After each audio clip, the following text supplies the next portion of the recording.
뉴스야 시작합니다. 정치부 김정우 기자 나와 있습니다. 첫 번째 물음표부터 보죠. 네, 첫 번째 물음표는 이 와중에 박원순 아카이브로 하겠습니다. 이제 아카이브라고 하면 이제 기록 보관소 이런 거잖아요. 예. 근데 이제 고인이 됐지만 박원순 전 시장과 관련해서 이제 성추행 의혹 여기서 파생된 다양한 이제 문제들을 경찰이 지금 수사 중인데 이 시점에 저런 얘기가 나오고 있습니까? 예, 박 전 시장의 시정과 업적을 기리는 아카이브를 만든다는 보도가 나왔는데 예. 업무 기록물은 물론 박 전 시장의 노트북 그리고 휴대전화까지 모아서 별도 공간에 보관한다 이런 내용입니다. 예.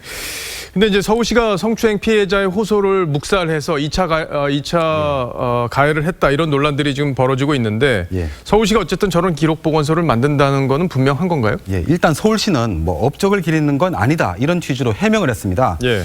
관련 조례를 근거로 박 시장 재임 기간 시정 기록물들을 서울기록원으로 순차적으로 이관한다 이런 입장입니다. 그런데 서울기록원 자체가 박 전 시장이 지난해 만든 곳입니다. 그래서 다른 전임 시장들 기록도 이제 보관돼 있지만 박 전 시장에 대한 기록이 가장 주요하게 다뤄질 수밖에 없을 것 같습니다.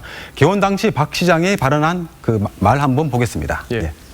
저는 평소에 이렇게 말을 해왔습니다. 기록되지 않은 기억은 역사가 될 수 없다.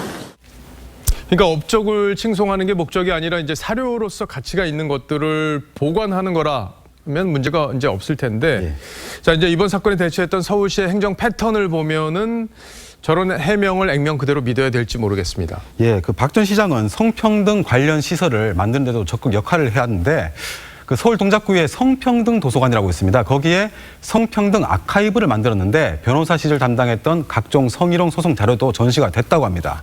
그리고 박 전 시장은 아카이브 론칭 당시에 여성의 기억으로 역사를 만들고 여성의 역사로 미래를 만들겠다 이렇게 공언하기도 했습니다. 각종 성범죄 사례가 기록물로 남은 만큼 이번 박 전 시장 사건도 도서관 취지에 맞게 기록으로 남겨야 하는 것 아니냐 이런 목소리도 나오고 있습니다. 그러니까 양쪽 다 기록으로 남겨야 된다 이런 취지의 예. 얘기인데 자 그런데 이제 과거에 보면은 고은 시인과 관련해서 성추행 논란이 벌어졌을 때 서울시가 좀 선제적으로 대응하지 않았습니까? 예, 그 서울 도서관이라는 곳이 있는데 고은 시인의 작품 세계를 조명한다면서 만인의 방이란 전시 공간을 꾸몄습니다. 그런데 2018년 고은 시인이 성추행 논란에 휩싸이자 곧바로 철거한 바 있습니다. 예, 모든 문제는 이제 본질을 잘 조명해야지 오류가 반복되지 않는 건데 예. 이번 사건을 이렇게 지켜보면은 정치적 고려가 너무 많은 거 아니냐 좀 이런 우려도 나오는 게 사실이에요. 예. 자, 첫 번째 물음표 정리해 보죠. 네, 첫 번째 물음표 이 와중에 박원순 아카이브의 느낌표는 말만 성평등, 기록도 평등으로 하겠습니다. 그 박 전 시장의 공과 가가 편견 없이 서울기록원에 기록된다면 좀 설립 취지에 더 맞지 않을까 그렇게 생각합니다. 예, 설립 취지에 더 맞을 거다 예. 이런 내용까지 봤어요.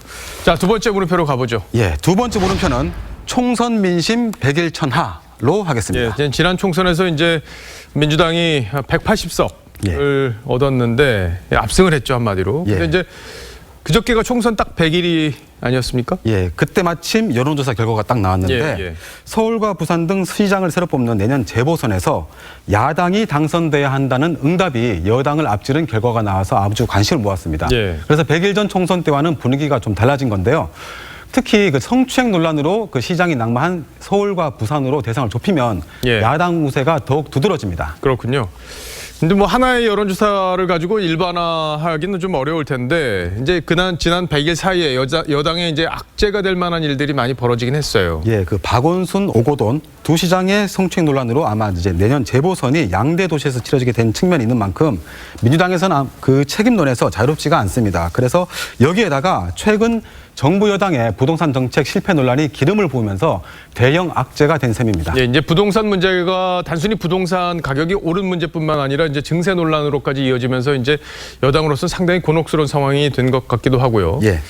자, 근데 민주당에게는 좀 뼈아픈 조사 결과긴 한데 이 통합당도 사실 반사이익도 없고 통합당도 지지부진하지 않느냐 이런 얘기들이 나오고 있죠. 예, 이번 조사에서 통합당 지지율이 23%입니다. 예. 그래서 꾸준하게 오르긴 했지만 지난 총선 전후와 봤을 때는 거의 비슷합니다. 그래서 정부 여당의 실책이나 민심 변화에도 통합당이 반사이익 효과를 거의 얻지 못하고 있다. 이런 지적이 나오고 있습니다. 그러니까 대선 주자 지지율을 봐도 통합당 입장에서 보면 좀 답답한 이런 상황이라고 할 수 있는데 마땅히 대표 주자다 뭐 이렇게 내세울 만한 사람이 지금 없는 상황이죠. 네, 그렇습니다. 그 최근 윤석열 검찰총장이 굉장히 두각을 드러내고 있지만 오죽 야권의 주자가 없으면 뭐 현직 검찰총장 지지율이 이렇게 높게 나왔겠냐 뭐 이런 말도 있고요. 예. 그리고 그 뒤를 쫓는 뭐 안철수 대표나 홍준표 전 대표도 모두 엄밀히 말하면 다른 당 소속이거나 또 무소속입니다. 그래서 이낙연, 이재명이란 두 주자가 선두에서 경쟁하는 민주당과 비교를 해보면 아직 갈 길이 멀다 이런 얘기가 나오고 있습니다. 예, 이제 대선 후보라는 게 사실은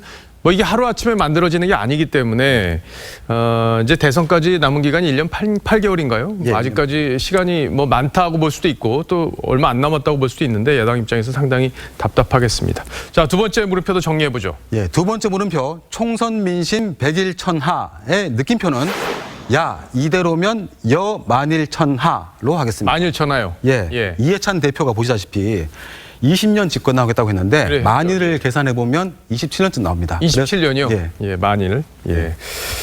참, 예, 어떻게 봐야 될지 모르겠습니다. 자, 우리나라 역사를 보면 이제 권력에 대한 견제가 늘 작동을 해왔기 때문에 야당이 이제 대한정당이 될 수 있느냐 없느냐 이게 또 견제로 이어지느냐 아니냐와 연결이 될 것 같습니다. 예. 잘 들었습니다. 지금까지 김정우 기자였습니다.